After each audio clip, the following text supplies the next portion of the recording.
నమస్కారం, welcome to our channel. నేను మీ పద్మావతి. ఈ రోజు మనతో పాటు ప్రముఖ ఆధ్యాత్మికవేత్త మరియు న్యూమరాలజిస్ట్ శ్రవంతి గారు ఉన్నారు.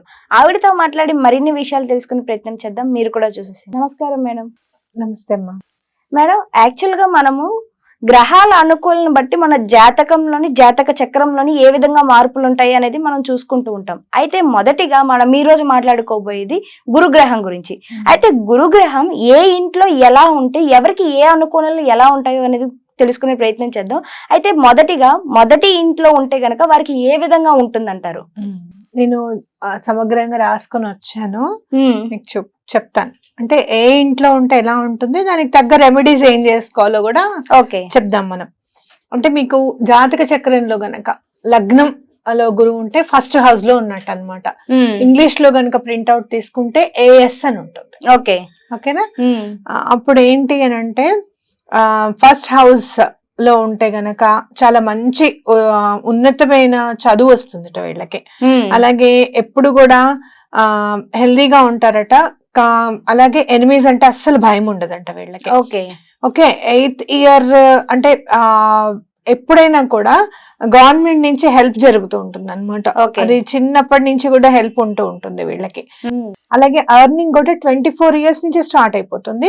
ఒకవేళ 24 ఇయర్స్ స్టార్ట్ అవ్వకపోతే కనుక 27th ఇయర్ తప్పకుండా స్టార్ట్ అవుతుంది అనమాట.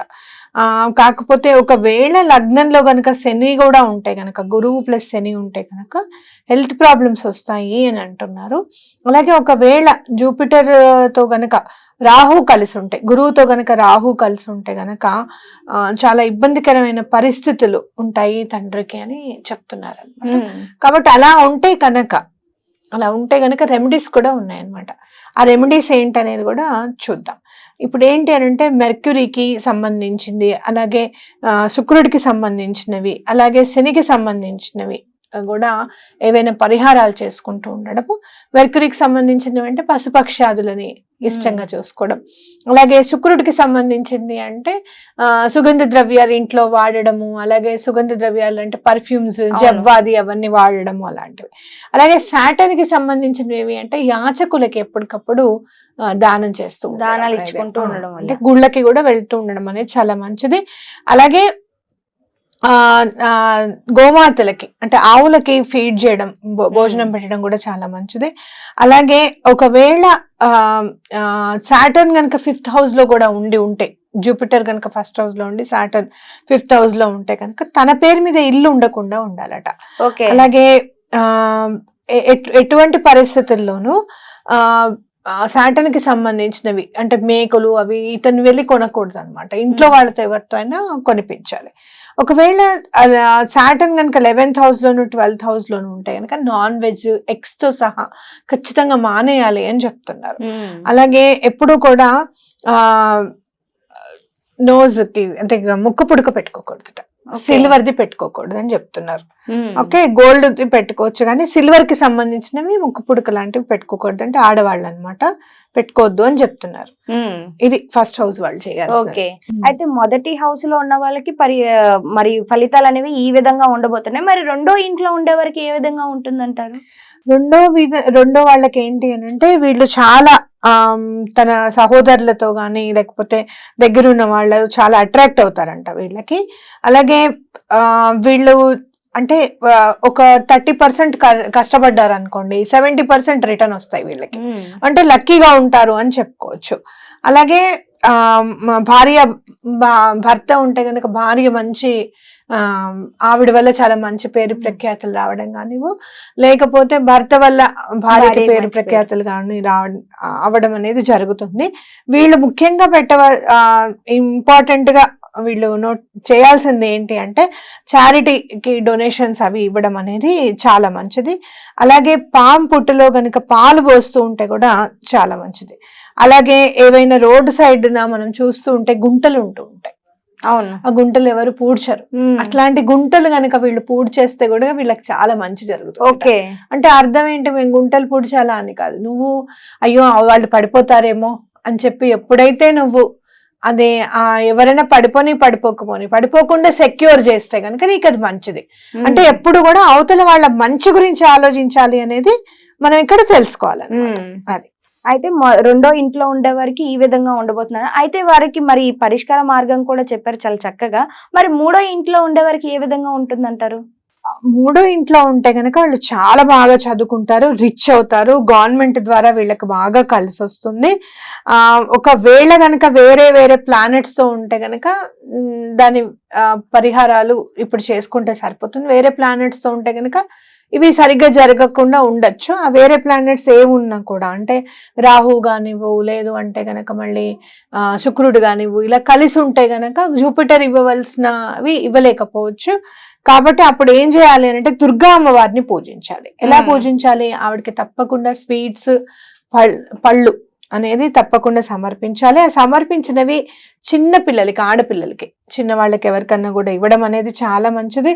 అలాగే ఇచ్చిన వెంటనే ఆ పిల్లలకి కాళ్ళకి దండం పెట్టాలన్నమాట. అమ్మవారి స్వరూపంగా భావించాలి అనేది. ఇక్కడ ఏం చెప్తున్నారు అంటే చిన్న పిల్లల్ని మీరు అమ్మవారి స్వరూపంగా భావించండి అని చెప్తున్నారు అనమాట. మీకు ఎప్పుడు కుదిరితే అప్పుడు అలా పళ్ళు గాని, స్వీట్స్ గాని ఇచ్చి దండం పెట్టడం అనేది చాలా బాలా త్రిపుర సుందరి దేవిగా భావించి పూజించడం. అలానే దసరాలో ఎప్పుడు కూడా బాలా త్రిపుర సుందరి దేవి రోజు మాత్రం తప్పకుండా పూజ చేసుకొని అలా పిల్లలకి ఏమైనా ఇవ్వడము అనేది చేస్తూ ఉంటే మంచిది అనమాట. అయితే మరి నాలుగో ఇంట్లో ఉండే వారికి ఏ విధంగా ఉంటుందంటారు? ఈ 4th హౌస్ కి సంబంధించింది ఏంటంటే ఇది చంద్రుడికి సంబంధించిన ఇల్లు గడి అన్నమాట. ఇల్లు అని కూడా చెప్పుకోవచ్చు ఆ హౌస్. కాబట్టి ఇక్కడ జూపిటర్ ఉండడం అనేది ఒక్కొక్కసారి Jupiter gives very good results అంటున్నారు. And provides the native powers of deciding the fate and fortune of others. అంటే ఏంటంటే వీళ్ళు ఒక్కొక్కసారి మనం చెప్తూ ఉంటాం చూడు, మనకి కాకుండా అవతల వాళ్ళకి ఏమైనా చెప్పినా మనకు అయిపోతూ ఉంటాయి. అమ్మో వాడు చెప్తే భలే అవుతుందిరా, కరెక్ట్ గా చేసుకొని పుట్టినాడు అంటారు. అలాగనే వాళ్ళ అనలైజేషన్ కరెక్ట్ గా ఉంటుంది అనమాట. అవతల వాళ్ళ గురించి చాలా చక్కగా కరెక్ట్ గా చెప్తారు. అలాగే వీళ్ళకి చాలా ప్రాపర్టీస్ ఉంటాయి, మనీ ఉంటుంది, చాలా మంచి గౌరవ మర్యాదలు దక్కుతాయి. గవర్నమెంట్ నుంచి చాలా ఫేవర్ గా పనులు అయిపోతూ ఉంటాయి. అలాగే ఏదైనా కూడా దేవుడి నుంచి వాళ్ళకి హెల్ప్ కావాలి అంటే దైవానుగ్రహం వల్ల తొందరగా ఆ భగవంతుడి సహాయ సహకారాలు వీళ్ళకి అందుతాయని చెప్పుకోవచ్చు. ఎప్పుడు కూడా డబ్బుకి లోటు ఉండదు. అలాగే వీళ్ళు గుడి కట్టడానికి కూడా ప్రయత్నం చేయడానికి అవకాశం ఉంటుంది. అలాగే ఏమైనా మ్యారిటల్ లైఫ్ లో ఏమైనా ఇబ్బంది ఉంటే ఉండవచ్చు అన్నమాట. అలాంటివి లేకుండా ఉండాలి అని అంటే గనక ఇంట్లో గుడి ఎప్పుడు కూడా కట్టుకోకూడదు. అలాగే ఎప్పుడు కూడా పెద్దలకి సర్వ్ చేస్తూ ఉండాలి, హెల్ప్ చేస్తూ ఉండాలి, పాముకి పాలు పోస్తూ ఉండాలి. అలాగే ఎప్పుడు కూడా ఎవరి దగ్గర కూడా తన ధైర్య సాహసాలు ఎక్కువగా ప్రకటించుకోకూడదు అనమాట. నేను ఇంత చేస్తాను, నేను అంత చేస్తాను అని చెప్పకూడదు. అది అలా ఉంటే వీళ్ళకి బాగా కలిసి వస్తుందని చెప్పుకోవచ్చు. అయితే మరి 5వ గ్రహంలో ఉండే వారికి మరి ఈ గురు అనుకూలనలు ఏ విధంగా ఉండబోతున్నాయి అంటారు? ఇప్పుడు 5వ ఇంట్లో అడిగా కదా, చూస్తున్నాను. ఇది స్వస్థానం కాబట్టి, అంటే జూపిటర్ కి సన్ కి కూడా మంచి ప్లేస్ ఇది. వీళ్ళకి ఏంటంటే కొడుకు వల్ల మంచి పేరు రావడము, అలాగే చాలా ప్రాస్పెరిటీ అనేది ఉంటుంది. అట్లాగే వీళ్ళకి మిక్స్డ్ రిజల్ట్స్ కూడా అవకాశం ఉంటుంది అనమాట. అంటే కేతు వల్ల ఏమన్నా వేరే ప్లేస్ లో కేతు ఉండకూడని ప్లేస్ లో ఉంటే మిక్స్డ్ రిజల్ట్స్ అనేవి ఉంటాయి. అలాగే వీళ్ళు ఎప్పుడు కూడా ఆ నీతి నిజాయితీ మీద ఆధారపడి ఉంటే గనక వీళ్ళకి మంచి రిజల్ట్స్ వస్తాయి అని చెప్తున్నారు. వీళ్ళు ఎప్పుడు కూడా ఎటువంటి డొనేషన్స్ కానీ గిఫ్ట్స్ కానీ యాక్సెప్ట్ చేయకూడదు. అలాగే ఎప్పుడు కూడా వీళ్ళు సాధు సత్పురుషులకి మంచిగా ఉన్నతంగా వాళ్ళతో మాట్లాడి వాళ్ళతో ప్రేమగా, అంటే భక్తి పూర్వకంగా ఉండడం అనేది చాలా ఇంపార్టెంట్ అని చెప్తున్నారు అనమాట. మరి పరిహారం ఏమైనా ఉంటుందంటారా? పరిహారాలు ఇవే. వాళ్ళు ఏంటంటే రెండే చెప్పారు వీళ్ళకి పరిహారాలు. ఎప్పుడు కూడా గిఫ్ట్స్ వేరే వాళ్ళ దగ్గర యాక్సెప్ట్ చేయకూడదు. అలాగే సాధు సత్పురుషులకి వీళ్ళ దగ్గరగా ఉండాలని. మరి 6వ ఇంట్లో ఉండే వారికి ఏ విధంగా ఉంటుందంటారు? వీళ్ళకి ఏంటంటే వీళ్ళ పెద్దవాళ్ళ పేరు మీద ఏమైనా డొనేషన్స్ కానీ ఆఫరింగ్స్ కానీ చేస్తూ ఉంటే వీళ్ళకి చాలా మంచిది. అట్లాగే మంచి వ్యక్తిత్వం గల వాళ్ళై ఉంటారు 6వ ఇంట్లో ఉన్న గురువు గనక ఉంటే. అట్లాగే వీళ్ళకి ఏంటంటే కేతువు ఏమైనా వేరే వేరే ప్లేసెస్ లో ఉండి మాలిఫిక్ ఎఫెక్ట్స్ ఇచ్చే ప్లేసెస్ లో ఉంటే గనక, అలాగే మర్క్యూరీ ఏమైనా మాలిఫిక్ ఇచ్చే ప్లేస్ లో ఉంటే గనక వీళ్ళకి కొంచెం ఇబ్బందికరంగా ఉంటుంది. ఏది ఏమైనా 34 సంవత్సరాల తర్వాత అసలు జీవితం అనేది స్టార్ట్ అవుతుంది. ఓకే, అంటే 34 years తర్వాత నుంచి వీళ్ళకి లైఫ్ అనేది ఉంటుంది. అలాగే జూపిటర్ వల్ల 6వ ప్లేస్ లో కనుక జూపిటర్ ఉంటే గనక మాక్సిమం ఫాదర్ కి ఆస్తమా ఉండడానికి అవకాశం ఉంది. ఓకే ఓకే, వాళ్ళ ఫాదర్ కి ఆస్తమా ఉండడానికి అవకాశం ఉంది.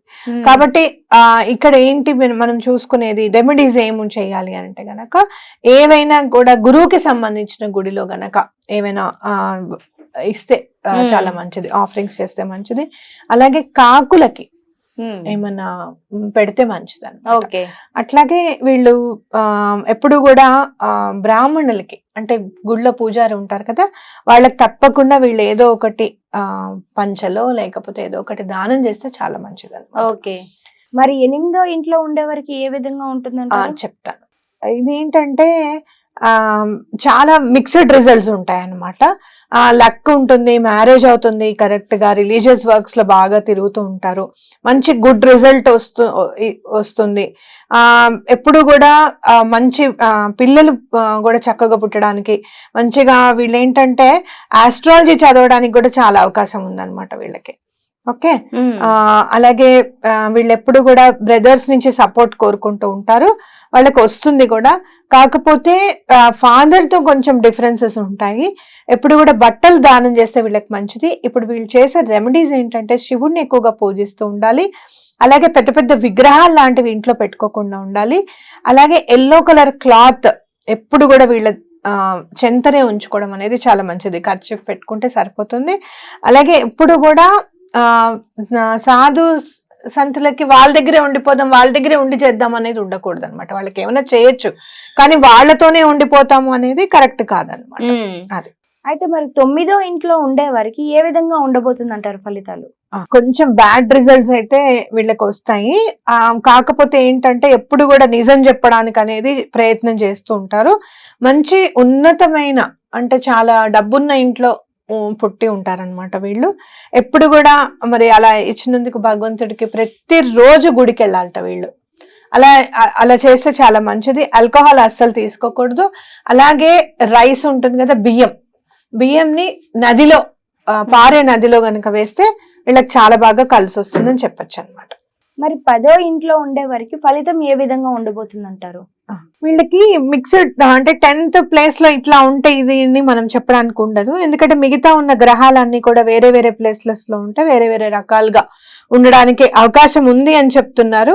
మామూలుగా చెప్పాలి అని అంటే సాటర్న్ కి సంబంధించిన ప్లేస్ కాబట్టి, అంటే శనికి సంబంధించిన స్థానం కాబట్టి మిక్స్డ్ గుడ్ రిజల్ట్స్ కూడా ఉంటాయి కలిపి. అంటే సన్ ఇక్కడ 4th house లో ఉంటే గనక జూపిటర్ తో ఉంటే గనక బాగుంటుంది, ఇలా విడివిడిగా ఉన్నాయి అన్నమాట. కాబట్టి సాటర్న్ కి సంబంధించింది ఉన్నారు కాబట్టి వీళ్ళు ఏం చేయాలంటే ఎప్పుడు కూడా వీళ్ళ నోజ్ అనేది క్లీన్ చేసుకుంటూ ఉండాలన్నమాట. ఓకే, అలాగే కాపర్ కాయిన్స్ ఏవైతే ఉన్నాయో అవి తప్పకుండా పారే నదిలో 43 days కంటిన్యూగా వేయడం అనేది చాలా మంచిది. అలాగే బాదం పప్పులు గుళ్ళో దానం చేస్తే చాలా మంచిది. అలాగే ఎప్పుడు కూడా పెద్ద పెద్ద విగ్రహాలు ఇంట్లో పెట్టుకోకుండా ఉండడం అనేది ఇంపార్టెంట్. అలాగే గంధం బొట్టు నుదుటికి ధారణ చేస్తే రోజు చాలా మంచిది అన్నమాట. అది మరి 11వ ఇంట్లో ఉండే వారికి ఏ విధంగా ఉండండి? 11వ ఇంట్లో ఎలా అంటే వీళ్ళకి ఎనిమీస్ అంటే వీళ్ళ రిలేటివ్స్ ఎనిమీస్ గా ఉంటారన్నమాట. కొంచెం వైఫ్ వల్ల కూడా ఇబ్బందిగా ఉంటుంది, సిస్టర్ వల్ల ఇబ్బందిగా ఉంటుంది, ఫాదర్ తో ఇబ్బందిగా ఉంటుంది. ఎప్పుడు కూడా అప్పులు అనేవి ఉంటూ ఉంటాయి, కంఫర్టబుల్ లైఫ్ అనేది ఉండకుండా ఉంటుంది అని చెప్పి రాస్తున్నారు. కాబట్టి వీళ్ళు రెమెడీస్ చేసుకుంటే చాలా మంచిది.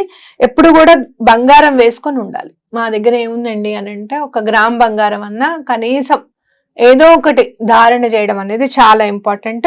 అలాగే బ్యాంగిల్స్ రూపంలో కాపర్ బ్యాంగిల్ వేసుకుంటే చాలా మంచిదని చెప్తున్నారు. అలాగే ఎప్పుడు కూడా రావి చెట్టుకి నీరు పోయడం అనేది చాలా మంచిదని చెప్తున్నారు. కాకపోతే ఆదివారం నాడు రావి చెట్టుకి నీళ్లు పోయకూడదు. నీళ్లు పోయమన్నాం కదా అని ప్రతిరోజు కాదు, అర్థమైందా? వాటి ఆకులు అవి తెంపేయడం, ఆకులు కింద పడిపోతే వాటి మించే నడుచుకుంటూ వెళ్ళడం, అలా కాకుండా కొంచెం రావి చెట్టు దగ్గర కాస్త నీట్ చేయడం అలాంటివి చేస్తే కూడా మంచిదన్నమాట. ఓకే, అంటే సేవ అనేది చాలా ఇంపార్టెంట్. మరి చివరిగా 12వ ఇంట్లో ఉంటే 12వ ఇంట్లో గురువు అంటే వ్యయంలో గురువు ఉన్నట్టు అనమాట. కాబట్టి ఎలా ఉంటుంది అని అంటే అంత బాగానే ఉంటుంది. రిలీజియస్ ప్లేసెస్ కి ఎక్కువ వెళ్తూ ఉంటారు, హ్యాపీగా ఉంటారు, కంఫర్టబుల్ గా ఉంటారు, చాలా వెల్దీగా ఉంటారట. అలాగే అంటే సాటర్న్ కి సంబంధించిన బిజినెస్ ఏమన్నా చేయకుండా ఉండడమే బెటర్ అని చెప్తున్నారు. Avoid furnishing falls evidence in any matter. ఎక్కడ కూడా ఎప్పుడు కూడా తప్పుడు ఎవిడెన్స్ ఇవ్వడము, అయ్యో వీడు కాపాడబడతాడు కదా అట్లా ఇద్దాంలే, తప్పుడు ఎవిడెన్స్ ఇద్దాం అనుకోవడం అనేది చాలా పొరపాటు. అట్లాగే ఎప్పుడు కూడా రావి చెట్టుకి నీళ్లు పోయడం అనేది చాలా మంచిది. ఇందాక నేను చెప్పినట్టు కొంచెం అక్కడ ఊడవడం చేయడము, అక్కడ నీట్ చేయడము చాలా మంచిది. సాధువులకి సత్పురుషులకి దగ్గరగా ఉండడం కూడా చాలా మంచిది. అలాగే వాటరును కొంచెం సోంపు, పడుకునేటప్పుడు ఏం చేస్తారంటే కొంచెం నీళ్లు దాంట్లో కొంచెం సోంపు వేసుకొని మీరు పడుకునే రూమ్ లో పెట్టుకోవడం అనేది చాలా మంచిది. అందరూ చాలా అడిగే క్వశ్చన్ ఏంటో తెలుసా, మళ్ళీ ఆ వాటర్ ఏం చేయాలండి? చెట్లలో పోయడం అనేది చాలా ఇంపార్టెంట్. ఎందుకు అని అంటే గనక ఇది రెమెడీగా చెప్పబడింది. నెగటివ్ ఎఫెక్ట్స్ ఏమైనా ఉంటే గనక ఆ వాటర్ ని చాలా చక్కగా వివరించారు. అయితే ఒక్కొక్క ఇంట్లో ఉంటే ఏ విధంగా ఉంటుంది, దాంతో పాటు దానికి తగ్గ రెమెడీస్ కూడా చాలా చక్కగా ప్రతి ఒక్కరు చేసుకునే విధంగా ఉన్నాయి. Thank you madam.